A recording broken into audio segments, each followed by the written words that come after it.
Hi guys, gandang umaga. Ayan, tayo ay nagpapasa sangkutsa na ng ating isasahog sa ating lulutuing gulay, ang ampalaya. Ayan po, pinamamantika ko muna yung karne or taba para yan na po ang ating igisa. Para yummy po ang ating gulay. Masarap na, nakatipid pa ng mantika. Ayan, may mantika na guys. Ay, gandang umaga sa ating lahat. Tayo na mag-prepare na naman ang ating uulamin ng tanghalian. Yan. Ayan guys, takpan muna natin para mag-brown. Yun.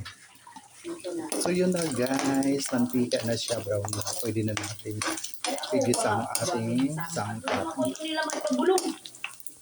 So yun guys, sangkot na natin ang bawang at sibuyas at brown na po ang ating sahog. Ayan. Diba? Ang bango. Ang sibuyas at bawang. Nakatipid po tayo ng mantika. Masarap ka. Ayan. So ayan na siya mga palangga. Lalagyan pa natin ng itlog.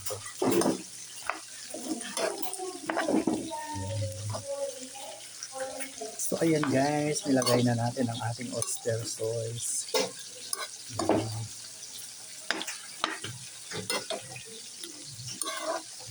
Ayun. Tayo na magluto mga palangga para maaga tayo makakain ng tanghalian.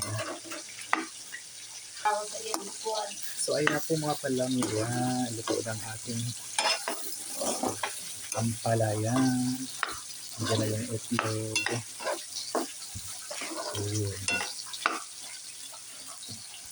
Plus, ayan, nagprito din tayo na baboy para partner natin sa ating ampalayang gulay. So, ayan na siya mga palangga. Kaya shout out to mga Flor Avila, Ma'am Elena Anong Marasigan, Ma'am Belinda Feliz. Shout out po. Ayan. Ayan guys, luto pa din ito.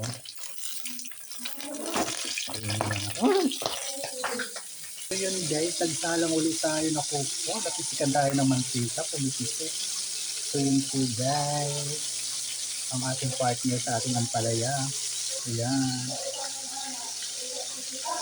So ayun po mga palangga, maraming salamat sa patuloy na pagsubaybay sa aking mga munting video sa Ramil Javier Ella Vlog.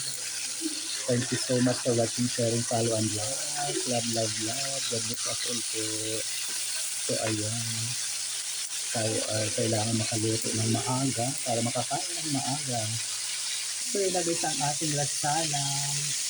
Ito ng ating finished product. So tara na, pwede tayo mananghalian at nakaluto na tayo. So yun, muli maraming salamat sa patuloy na pagsubaybay sa aking mga mumunting video sa Ramil Javier Ella Vlog. Thank you so much for watching, sharing, follow, and like. Love, love, love. God bless us all po. Bye for now.